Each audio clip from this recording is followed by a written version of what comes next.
தமிழ்நாட்டில் முதன்முறையாக ராமநாதபுரம் மாவட்டம் கமுதி அருகே இயந்திரங்கள் மூலம் பருத்தி அறுவடை செய்யும் பணி நடைபெற்று வருகிறது. ராமநாதபுரம் உழவர் உற்பத்தியாளர் நிறுவனம் ஜப்பான் நிறுவனத்துடன் இணைந்து 500 ஏக்கர் பரப்பளவில் மேற்கொண்டுள்ள பருத்தி சாகுபடியில் அடர்நடவு முறை பின்பற்றப்பட்டுள்ளது. இந்நிலையில் தொழிலாளர்கள் பற்றாக்குறையை சமாளிக்க மகாராஷ்டிரா மாநிலத்திலிருந்து வரவழைக்கப்பட்ட நவீன இயந்திரங்கள் மூலம் அறுவடை செய்யப்படுவதால் செலவு குறைவதோடு குறிப்பிட்ட நேரத்தில் பணிகளை முடிக்க முடிவதாக விவசாயிகள் மகிழ்ச்சி தெரிவித்துள்ளனர். திருவாரூர் மாவட்டம் நன்னிலம் சுற்றுவட்டார பகுதிகளில் 1 மணி நேரத்திற்கு மேலாக மழை பெய்தது. நன்னிலம், திருக்கண்டீஸ்வரம், சன்னாநல்லூர், ஆண்டிப்பந்தல் உள்ளிட்ட பகுதிகளில் மழை பெய்தது. இதனால் அறுவடைக்கு தயாராக உள்ள சம்பா நெற்பயிர்கள் பாதிக்கக்கூடிய சூழல் உருவாகியுள்ளதாக விவசாயிகள் கவலை தெரிவித்தனர்.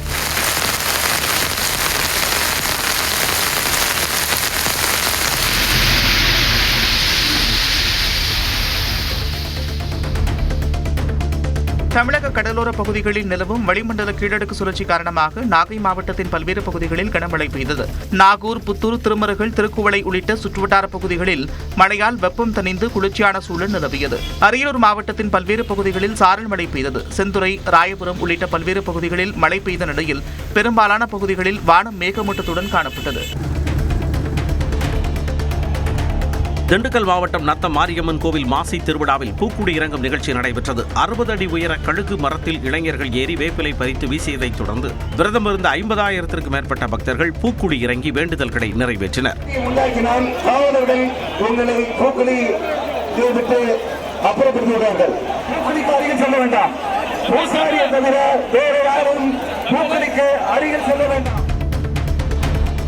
கோவை தடாகம் அருகே மேற்கு தொடர்ச்சி மலை அடிவாரத்தில் ஒற்றை காட்டு யானை உலா வந்தது. சாலையோரம் நின்றிருந்த யானையை வாகன ஓட்டிகள் ஆர்வத்துடன் புகைப்படம் எடுக்கக்கூடிய நிலையில் வனத்துறையினர் அதனை அடர் வனப்பகுதிக்குள் விரட்டும் பணியில் ஈடுபட்டனர்.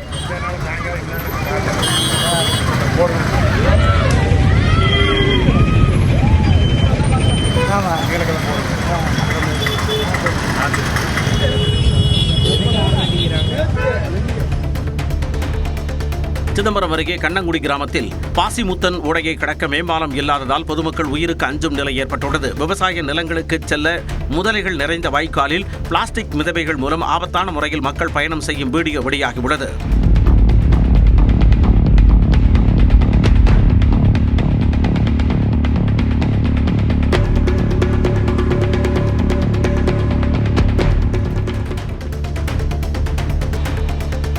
செங்கல்பட்டு மாவட்டம் பரனூரில் தனியார் அடுக்குமாடி குடியிருப்பில் தீயணைப்பு மற்றும் மீட்புப் பணிகள் துறை சார்பில் தீத்தடுப்பு ஒத்திகை நடைபெற்றது.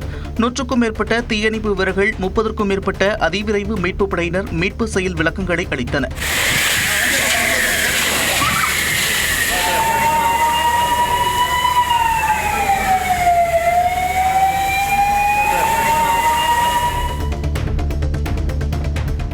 கோவை அருகே அரசு பள்ளியில் மதிய உணவு சாப்பிட்டு உடல் உபாதைக்கு ஆளான மாணவர்கள் நலமடைந்து வீடு திரும்பினர்.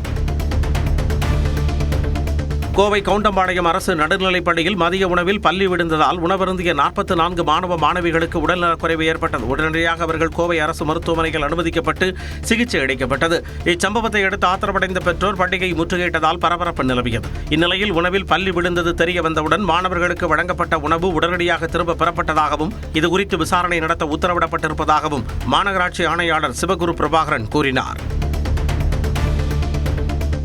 திண்டுக்கல் மாவட்டம் கொடைக்கானல் மலை கிராமங்களில் மலைப்பூண்டின் விலை குறைந்திருப்பதால் விவசாயிகள் கவலை அடைந்துள்ளனர். 3 மாதங்களுக்கு முன்பு மலைப்பூண்டு பயிரிடப்பட்ட நிலையில் கிலோ ஒன்றுக்கு 400 ரூபாய் முதல் 450 ரூபாய் வரை விற்பனையானது.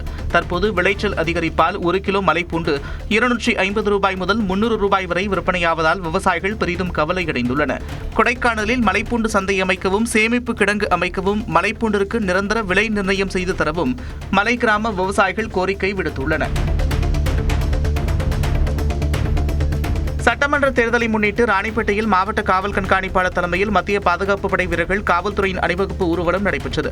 இதேபோல வேலூரிலும் கிரீன் சர்க்கிள் முதல் மம்மி மருத்துவமனை வரை அணிவகுப்பு மரியாதை நடைபெற்றது. கையில் துப்பாக்கிகள், லத்தியுடன் வீரர்கள் அணிவகுத்து சென்றனர்.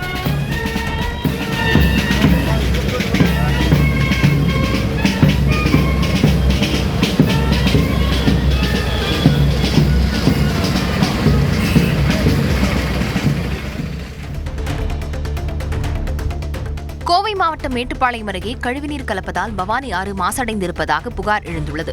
நிறமாறிய குடிநீரை மக்கள் அருந்துவதால் நோய் பரவும் அபாயம் ஏற்பட்டிருப்பதாகவும் கிராம மக்கள் தெரிவித்துள்ளனர். இதன் காரணமாக தேர்தலையே புறக்கணிக்க திட்டமிட்டிருப்பதாகவும் மக்கள் எச்சரித்துள்ளனர். இப்போ குழந்தைங்களாம் நிறைய அந்த மாதிரி பாதிக்கப்பட்டுட்டாங்க. இப்போ ஹாஸ்பிட்டல் வந்து அடிக்கடிக்கு நாங்கள் ஹாஸ்பிட்டல் போகிறதே வந்து தண்ணி பிரச்சனைக்காக தான் போயிட்டுருக்குறோம். எங்களால் முடியல. இதுக்கான தீர்வுமே வந்து நாங்கள் நிறைய பேர்த்துக்கிட்ட கோரிக்கையாக வச்சோம்.